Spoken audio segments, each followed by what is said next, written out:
Pandian store serial நெக்கான எபிசோடில் தங்கமயில வந்து மீனாக்கு கால் பண்ணி பேசிகிட்டு இருப்பாங்களா, அக்கா செக்கப் போகணும்னு சொன்னீங்களே எப்போ போகிறீங்க அப்படின்னு சொல்லி கேட்டால் நாளைக்கு அப்படிங்கிற மாதிரி சொல்கிறாங்க. நான் வரட்டுமா அப்படின்னு சொல்லி கேட்டால் இல்லை வேண்டாம் நானே போய்க்குவேன், பணம் இருக்கான்னு சொல்லி கேட்டால் என்கிட்ட இருக்குது அப்படிங்கிற மாதிரி சொல்லுவாங்க. சீனில் அஞ்சலி சரவணன் 2 பேருமே பேசிக்கிட்டு இருப்பாங்க.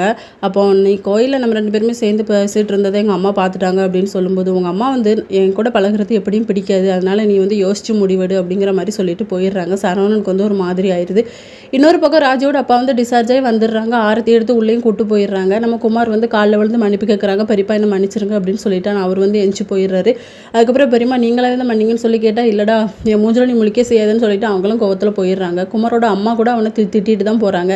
இனிமேல் நீ திருந்தலைன்னா நானே என் கையால் அவனை கொண்டு போட்டுருவேன் அப்படின்னு சொல்லிட்டு. பக்கம் சரவணன் வந்து வீட்டுக்கு வருவார். கோமதி வந்து சாப்பிடுடா அப்படின்னு சொல்லும்போது வேண்டாங்கிற மாதிரி சொல்லிடுவார். நான் வெளியே சாப்பிட்டேன் அப்படின்னு சொல்லிட்டு. அவர் ஆல்ரெடி குடிச்சிட்டு வந்திருப்பார். அதை வந்து கோமதி கண்டுபிடிச்சிருவாங்க. ஏண்டா குடிச்சிட்டா வந்து அப்படின்னு சொல்லி திட்டிகிட்டு இருக்கும்போது அவர் வந்து மதிக்காமல் ரூமுக்குள்ளே போயிடுவார். இதோட நெக்கான எபிசோட் முடியுது.